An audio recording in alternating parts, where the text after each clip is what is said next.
Hey guys, this is Chris from Empire Bricks and welcome to another LEGO Star Wars set review. Today we're having a look at set 75153, the AT-ST Walker. The set was released in 2016. It comes with 449 pieces.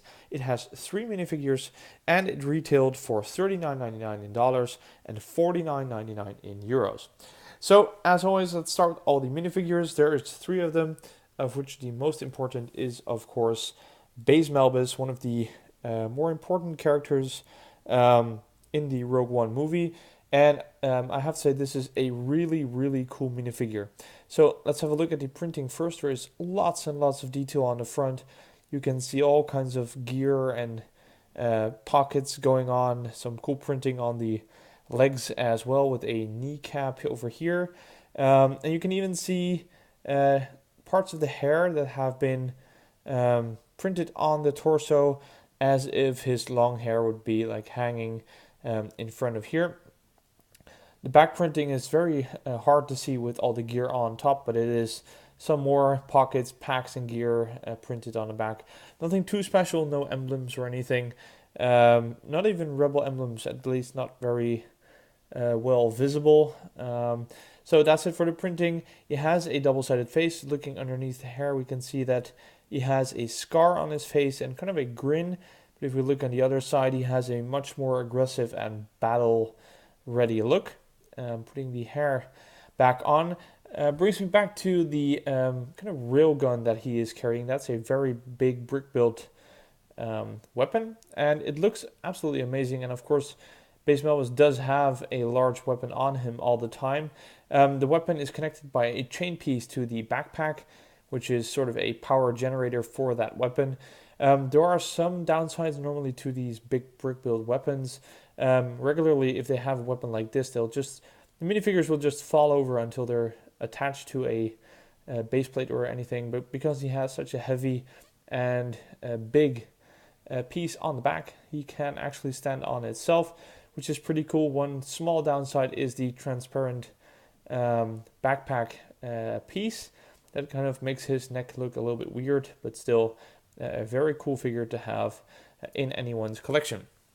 Putting him back, you can actually see that he can stand on itself. Brings me to the second figure of this set, and that is the AT-ST pilot. This is nothing special looking at the AT-ST pilots that we have seen before.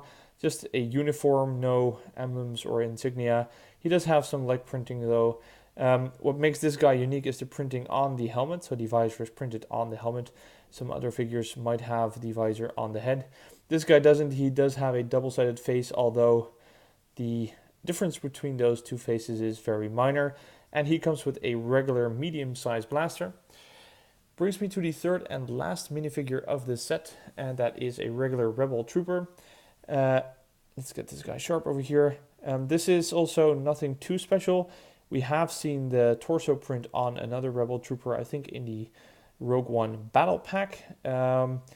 He has some printing on his legs, although they are very hard to spot because it's brown on brown. And underneath the helmet, you can see that this guy does not have a double-sided face, very possibly because you would be able to see it underneath the back of the helmet. Now, this is not a too special minifigure, but still any Rebel Trooper is a good addition to any army. He comes with a regular medium-sized blaster, but with a Technic pin on it to kind of make it look bigger or make it a different gun, and I'm not a very big fan of doing that. There are several molds for cool weapons. There are, except for the small, medium, and large size regular blasters, there are some different ones as well. I'd rather they use that, or at least use black pieces to enhance it. I know there's no black piece of this Technic pin, but then they should simply make one because it just looks so much better. This gray pin looks absolutely horrible, and I will be removing it after this review to add him to my army. So those were the minifigures. Let's go on to the set, because that is basically why you buy this $40 or €50 kit. Well, if anything, I'd have to say that this is by far the best AT-ST that I have. And I have 3, even though one is incomplete. I have the very first one from, I think, the year 2000 or 2001. I have the one from set 80380 Battle of Endor, and I have this one. This easily is the best AT-ST out there, except for maybe the UCS one, but this one comes pretty darn close in terms of looks and detail, in my opinion, although it of course lacks in size. So let's go over the features first. It's a little bit of a vertical set, so I'm going to remove the minifigures to the side for a second so you can have a better look, and I can more put this set in the middle. So as any AT-ST, the legs of the set are actually posable, so you'll be able to use this hinge piece and kind of move the legs, although it is very hard to find any position other than the standard one that will actually have the AT-ST not fall over, even though it comes with these kind of help pieces on the front. It is very hard. So basically you can pose the legs, but this is the standard pose and basically the only pose that will stop the AT-ST from falling over. And I showed you that I can move the legs to the back. There is this Technic piece over here which kind of prevents the legs from going into the front. If you would like that, I think you could actually modify the set a little bit and have it take more poses if you want. I just simply doubt it will keep on standing. So it's sort of a functionality, but not really. But still, it's movable. It's something you can play with. And at least if the AT-ST is lying down, you can change the legs and create any sort of damage scenario. Another feature is this knob on the back, which makes the head move. You can actually do that 360 degrees if you would like, although you have to remove your finger and do the rest with your hand, but it works very smoothly. It's very sturdy as well, so that's a very cool function. I can imagine people using it for play in any mock or story that you're reenacting. It's just a very cool feature for kids, and I think it's better to do this than grab it by the head, because it's just because of the angled plates, is not meant to be held like this for too long or too hard. So it's very good that they made a functionality out of that. When the head actually turns, you can see that there is some fake guns. There is some one on the left, one on the right, that are supposed to kind of simulate all the blasters and stuff that the AT-ST has. But the actual shooting happens from here, which is really cool because these are the main blasters, and just beside those are the spring-fired missiles, which you can fire by pushing one of these kind of pins over here that are integrated to a mechanism. I'm not sure if you could see that because it was really fast, but that shoots the spring-fired missile from the front. So I think that's a pretty cool function altogether, and the location of these spring-fired missiles is absolutely fabulous. So moving on to the cockpit, let's have a look inside. It opens very easily.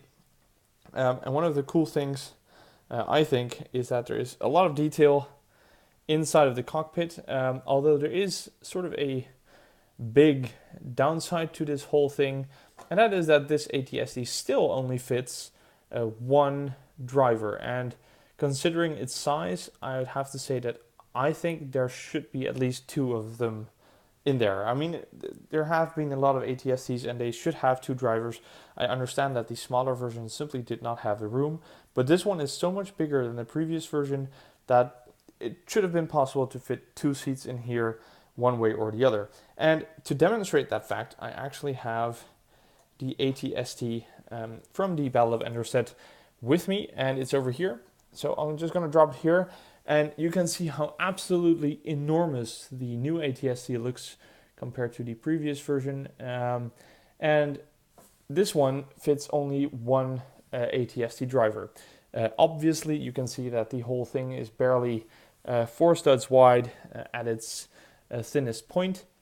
But here you can see that we have another 2 studs over here in width. It's much deeper, much bigger in any sense. So I'd have to say that it should have been possible, and I think that's a big bummer, but it is possible to modify the inside to fit two, at least one in front of the other.